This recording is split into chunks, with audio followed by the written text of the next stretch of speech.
Okay. So yesterday we talked about synchronization concept, right? So synchronization and thread are interrelated. Okay. So we cannot separate synchronization from threads. Okay. So if there is any multi-threading, then only synchronization will come into picture. Okay. Otherwise, it is not needed. Okay. Okay. So till yesterday we saw this, right? Static synchronization we saw. Okay. Today I will tell you about inter-thread communication. Okay. Yeah. So that is called cooperation. Okay. Let's see a program.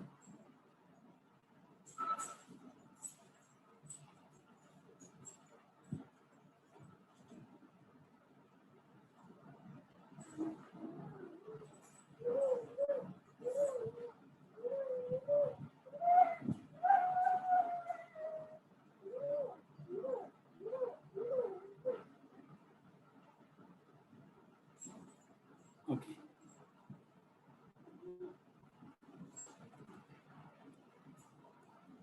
So using synchronization, how we are going to communicate with the threads. Okay, that is what we are going to see. Okay. This we saw yesterday, right? Printable.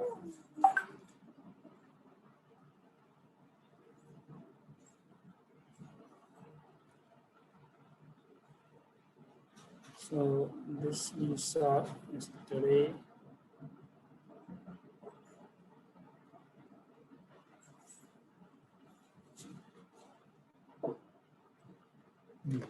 Okay. Yeah. So what is inter-thread communication? Okay. One thread is communicating with other threads so that the problems will be resolved. Okay. Suppose there may be a shared resource which is needed for multiple threads. Okay. So in that situation, there is a inter-thread communication needed so that the other thread can wait for one more thread to be completed. Okay, so that is called the inter-thread communication. Okay, before that, we need to understand the deadlock situation. Okay, so what is deadlock? I hope you know what is deadlock. So in this picture, you can easily understand that there is. So consider there are two threads in your program. Okay, one thread is waiting for other thread to complete, and the second thread is waiting for the first thread to be completed. So that means no thread. So both the threads will never complete its task. So it will be waiting forever. Okay, infinitely. Okay, so that is called deadlock situation. Okay, so there is a deadlock occurred. Okay, so because so nothing can be resolved now. Okay, at least one of them should be completed so that other can start its running. Okay, so in this situation it cannot happen. So to avoid this situation, we need an inter-thread communication. Okay, so this inter-thread communication can be implemented using three methods. Okay, so that is wait, notify, and notify all. All these three methods are not part of thread class. These methods are there in the object class. Okay, I hope you know what is object class. Object class is the uh, parent class for all classes in Java, right? So these methods are there in the object class. Okay, so using inter-thread communication, we can avoid the deadlock situation. Okay, so let's see a program in which we can understand the deadlock situation. Okay, so here I have two resources. Okay, one is a printer, another is a scanner. Okay, so in this situation, I have two threads, T1 and T2. Okay, so both wants both the resources. Okay, so T1 also wants printer and scanner. T2 also wants printer and scanner. Okay, so in this situation, first, so whatever thread, whichever thread is running first, it will lock the thread.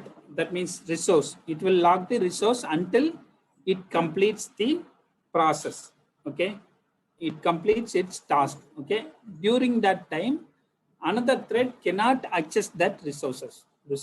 Okay, so I have a thread 1 in which I have a synchronized block for resource 1.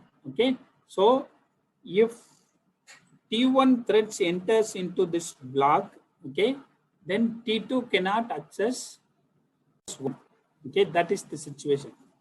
And so once it completes the resource 1, then it will look for the resource 2 also.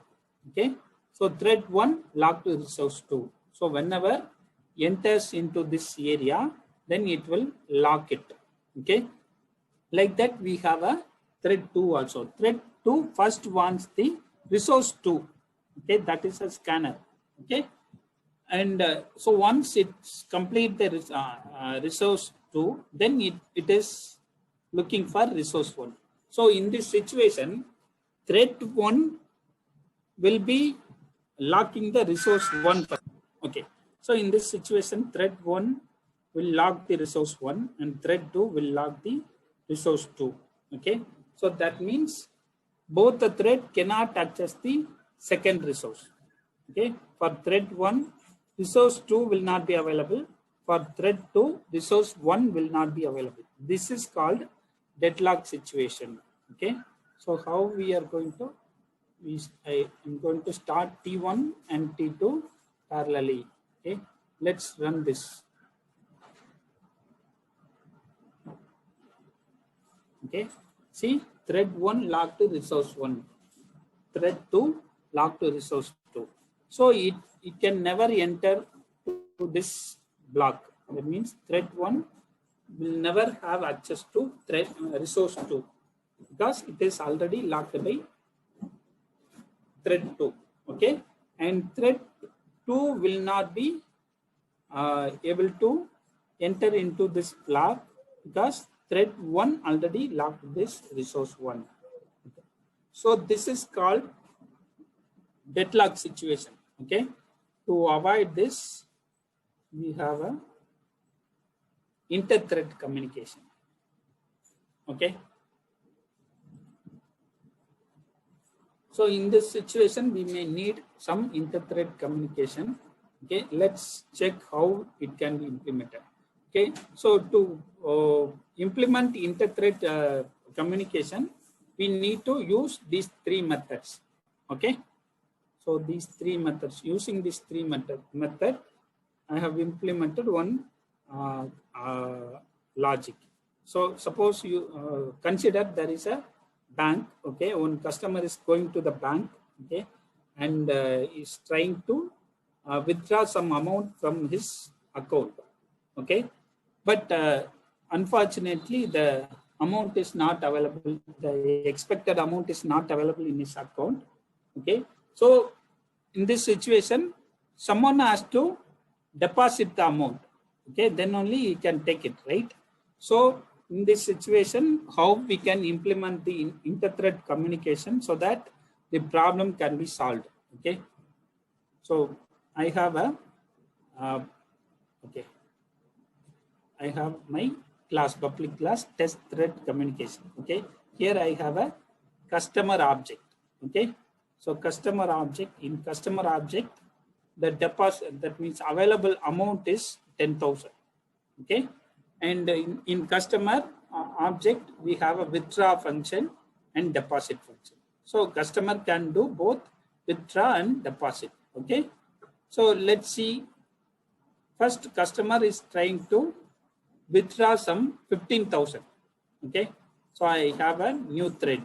Okay, new thread is going to start and it is calling the withdraw function. New thread is calling the withdraw function.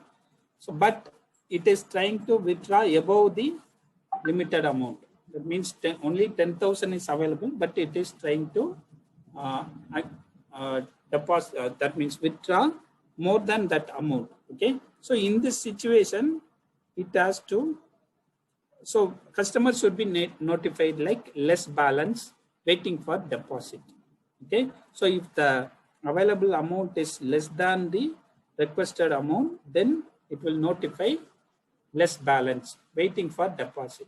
Okay, so now we have put a wait. So that means for thread 1, okay, that means thread 1, for this thread we have called a wait method. Okay, that means it will be waiting for ever until another thread is notifying that method, that thread. Okay, so first we have put wait for this thread so that some thread can deposit the amount. Okay, so we are waiting for another thread to deposit. Okay, so we are going to start another thread. In this thread we are going to call deposit. Okay, so it is going to call this deposit method, and here we print like going to deposit and amount equal to amount plus the requested amount. Okay, that means available amount is 10,000 and requested amount is 15,000. So 25,000 is available now. Okay, so deposit completed. Okay, then we have to call the notify method. Okay, so what is notify method? It will restart the waited method, waited thread. Okay, whichever the thread, if another thread is waiting so some wait method is called in any thread. When notify is called from another thread, then the current thread will be waiting. That means it will stop processing and the waiting thread will be started. Okay, so this is called inter-thread communication. So when wait is called, we have to call notify method to restart that thread. Okay, so in this situation, the deposit completed. So finally the customer is happy because he is able to withdraw the requested amount. Okay, so he just needed to wait for some time to for the amount to be deposited. Okay, that's all. Okay, let me run this program now. Okay, see, going to withdraw. Okay, less balance, waiting for deposit. Okay, so it is printing less balance, waiting for deposit. So this is second thread. Okay, now wait is called in this line. Okay, so once wait is called, another thread will be running. So it is going to deposit. Okay, and deposit, once deposit completed, then it will call the first thread. Okay, in the first thread, the remaining lines are these two. Okay, so amount is added and now he is able to withdraw. Okay, so this is called inter-thread communication. Okay, so any doubt in this? Any question?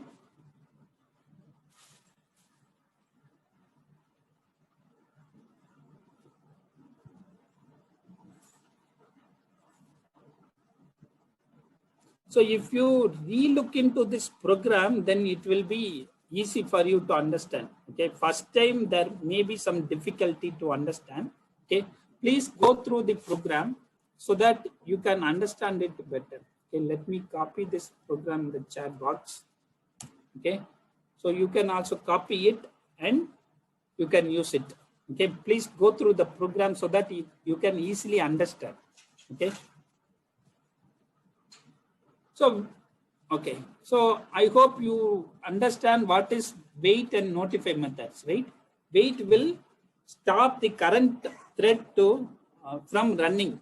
Okay, so wait method will be stopping the current thread from running state. Okay, that means the current thread will not be executing, will not continue executing. Okay, so when notify method is called from other thread, okay, that means from other thread, then the waited thread will be restarted. Okay, so that is the difference between wait and notify methods. Okay, so suppose you have a more than one thread is waiting. Okay, and you are calling notify method from another thread. What will happen in this situation?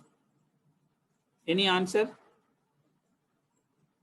So in the example, what we saw, it has only two threads. Okay, if one thread is waiting, another thread will call the notify method so that first thread will be restarted.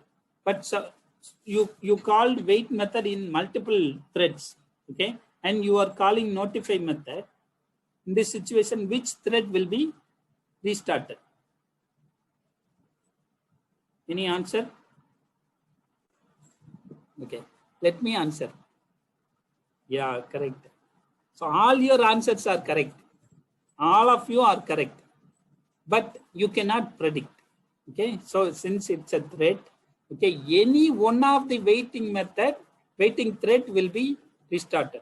Okay, randomly. Okay, so you cannot tell that it is first or last or middle or any other thread. Okay, it can be any thread. Okay. Yeah. So suppose 5 threads are waiting, then one of that 5 threads will be started. Okay, based on the memory allocation. Okay. So we cannot have any control on this. Okay. Suppose you want to restart all the waiting thread at the same time. Okay, that is why we have a notify all method. Okay, so notify all method will be restarting all waiting threads. Okay, whether it is 5 threads or 10 threads or 100 threads, okay, it will restart all the waiting threads. Okay, so that is the difference between notify and notify all. Okay, so I hope you understand. Okay, any question till now?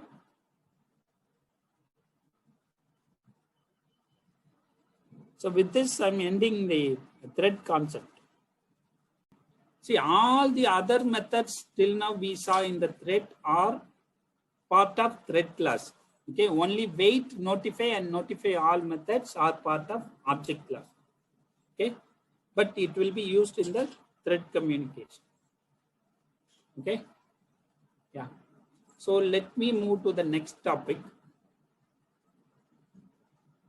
Okay, so the next topic is Java IO. Okay, so till now we saw about Java lang package.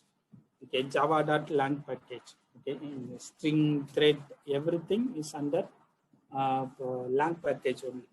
Okay, so now we are going to see a different package, that is predefined package, that is called IO. Okay, so we have a package called IO, java.io. Okay, so this package is mainly needed when we want to use some input and output streams. Okay, so what is stream? Stream is a sequence of data. Okay, so if you want to get some sequence of data as an input from the user, or if you want to send some data in the output console, so for both the process you need this IO package. Okay, I would say even though you are not directly using IO package, you are still using IO package. Okay, how? Any guessing? So in all your program, okay, you will be using IO package indirectly. Some class in the IO package we are using in all programs indirectly without importing it. What is that class?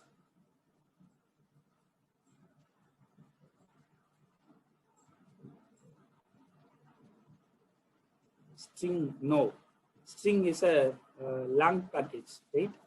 Part of lang package.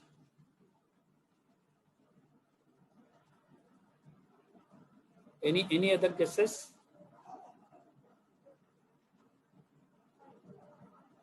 So let me give a clue. Okay, so in this line only, system.out.println. Okay, so in this line we are using a IO package class. Okay, what is that? Indirectly, not directly. Can anyone guess? Out. What is out? What is out? Print.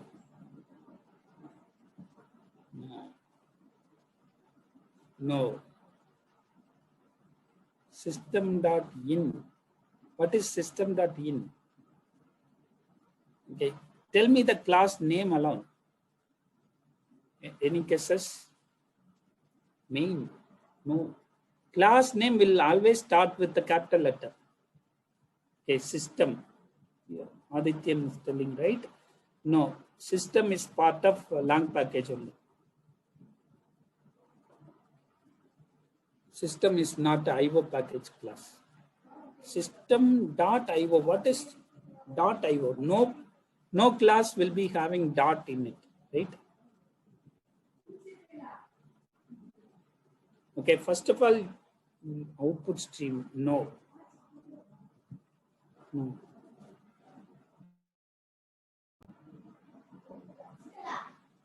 Okay, so there is a class called print stream. Okay, let's see this. Okay, in this line, we have a 3 parts in it, right? First part is a system. Okay, what is system? System is a class.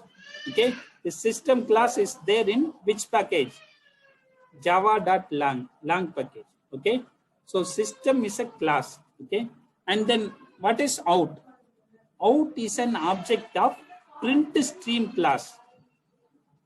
Okay, so this print stream class is there in the IO package. Okay, out is an object of print stream class, but it is created inside system class. Okay, so if you look at this system class, okay, see, this is the original system class. Okay, see, there is a static object created inside system class. That object is for print stream. Okay, object name is out. Okay, so since this is a static object, okay, static variable, we are calling this out using this class name, that is system. Okay, so that is why we are calling like system.out. Okay, so all static variable we have to call using the class name, right? I told, right? So that is why we are calling like system.out. Okay, and what is println? Println is a method inside this print stream class. Okay,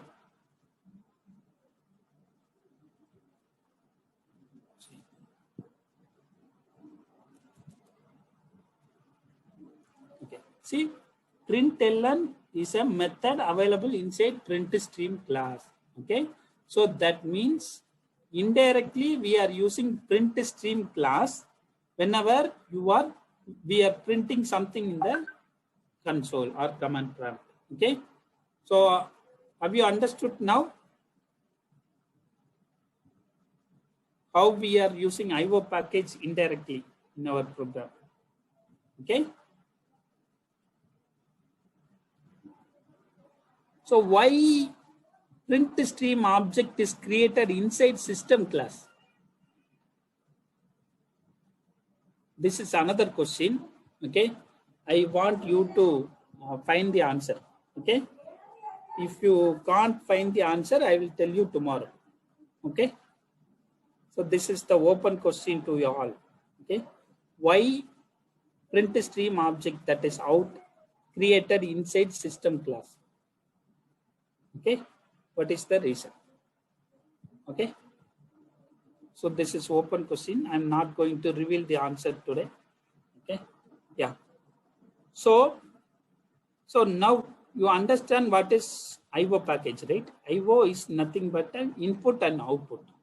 Okay, so we are going to get some input and we are going to send some output. Okay, so input and output can be from 3 places. Okay, that means you can get the input from the file. Okay, so suppose you have a text file in your so in my desktop, I have some text file, trn.txt, okay, team.txt, new query.txt, paper.txt. So these are all text files, okay. Now I want to read it from this file, okay. I want to read the content of this file, okay. How can I read it? Okay, reading from the console is also a input, okay. Reading from the file is also one input, okay. Console is one type of input, that means command prompt is one type of input, and file is one type of input. And also you can read it from the network cable, okay, that is called socket. So in computer term we will call it as socket, okay. So three places, three resources we can read it, okay. From three resources, three areas we can read the input, okay. First one is a command prompt, okay, or console. Second one is what? File, okay. It can be any file, it can be text file, or it can be Word file, or it can be PDF file, okay. It can be Excel file, okay. So any file you can read it using Java input, okay. So file is one type of resource to read, okay. Third one is socket, okay. Socket means from network, okay, from one system to another system. Suppose you want to read the input from another system, then that time you have to use sockets, okay. So this is called source of Java, the input, okay. So and output also you can send it to these three resources, okay. That means you can write something into a console, okay. You can send your output to the console, and you can put your output in the file, and you can send your output through the network, okay. Both are possible, okay. So that means three resources we are using as an input, and same three are used as an output also, okay. So you need to understand this, okay.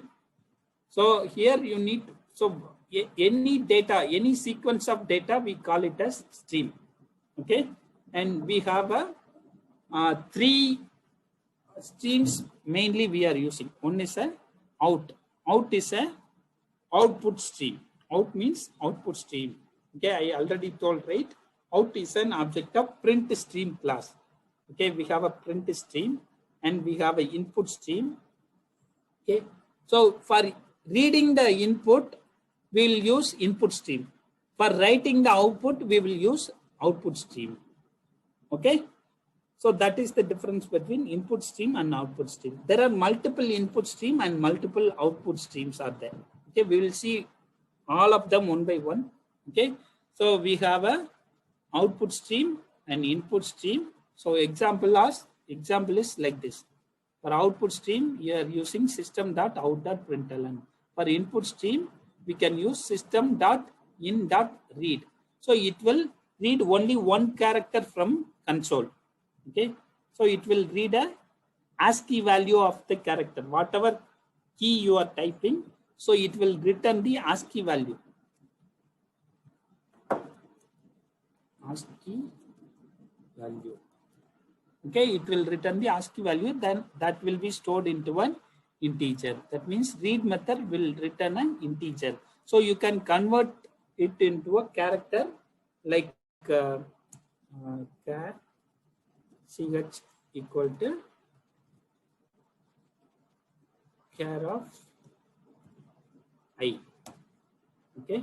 So like this, it can be converted into a character, okay.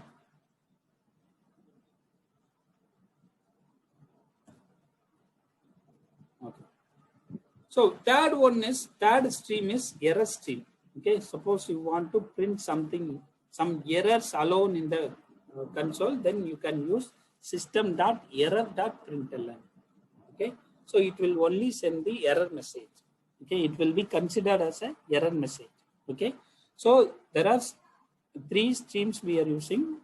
mainly two we are using frequently, that is output stream and input stream. Third one is a error stream. Okay. So now we will understand the difference between output stream and input stream. Okay. So as I told, output stream is always used for writing some data into the destination. Okay, it can be file, or it can be console, or it can be socket. Okay, so if you look at this diagram, you can easily understand. Okay, so there is a Java application. This Java application wants to read something from the resource source. Okay, that can be file or console or socket. Okay, so how we can read? Using input stream. Okay, so using input stream, we can read it from any of these source. Okay, and so once you read from the source, you can process it and you can calculate your output, and that output should be again sent back to the destination source. Okay, it can be either file or console or socket. Okay, so using output stream only we can write it. Okay, that means for reading purpose we are using input stream. For writing purpose we are using output stream. Okay, so now you can easily differentiate between output stream and input stream, right?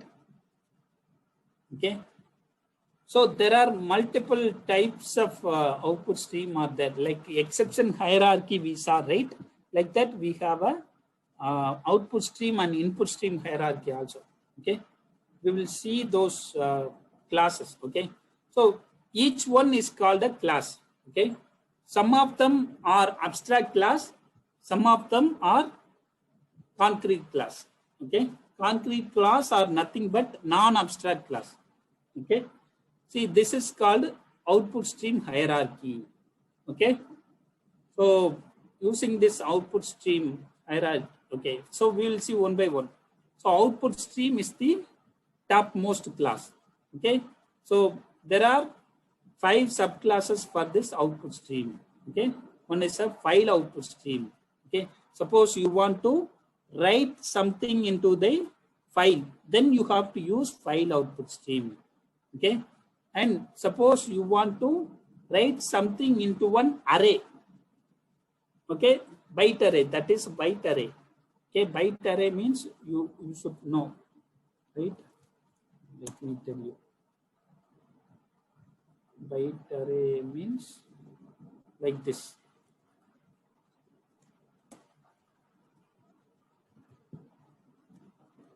Equal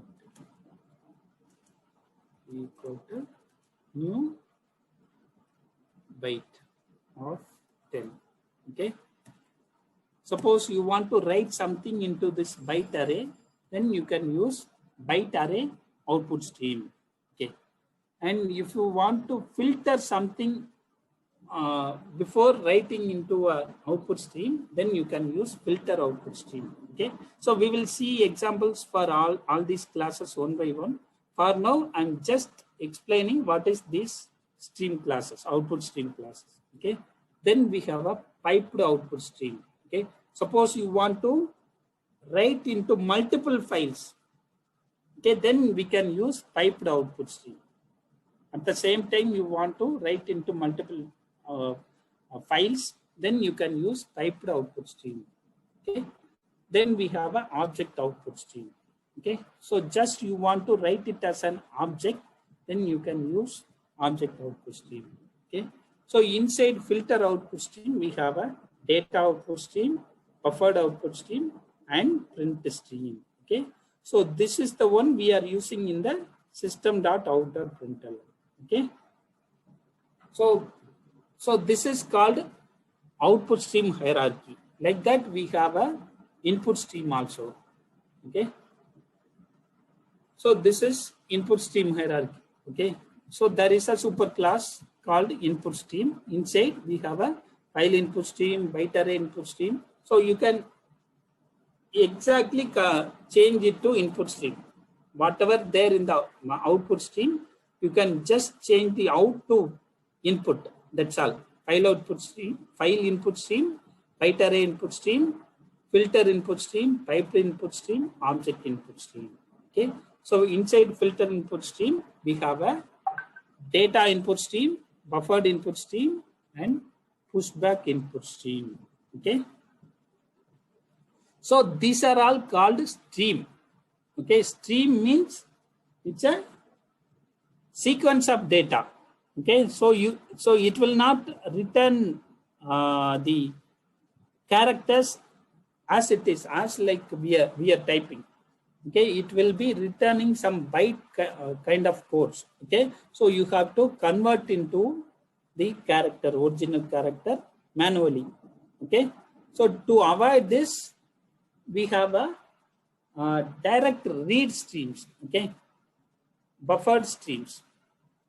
Okay, so that is also there. Instead of stream, we can use direct classes. Direct we can read the characters directly using some other class. Okay, so that one I will tell you tomorrow. Okay, so there is a two types of data are there. One is a stream data, another is a character data. Okay, so this is a stream data, byte stream. We call it as byte stream. Okay, another is called character stream. Okay, you can read as a character, you can write as a character. Here you cannot read as a character. Okay, it will return some byte code. You have to convert it manually. Okay, but in character stream, you don't need to convert. Okay, it will convert and return. Okay, so that is the difference between that means byte stream and character stream. Okay, in byte stream we have an input stream and output stream. Okay, in character stream we have a input and output also. Okay, we will see that tomorrow. Okay, any question in today's class?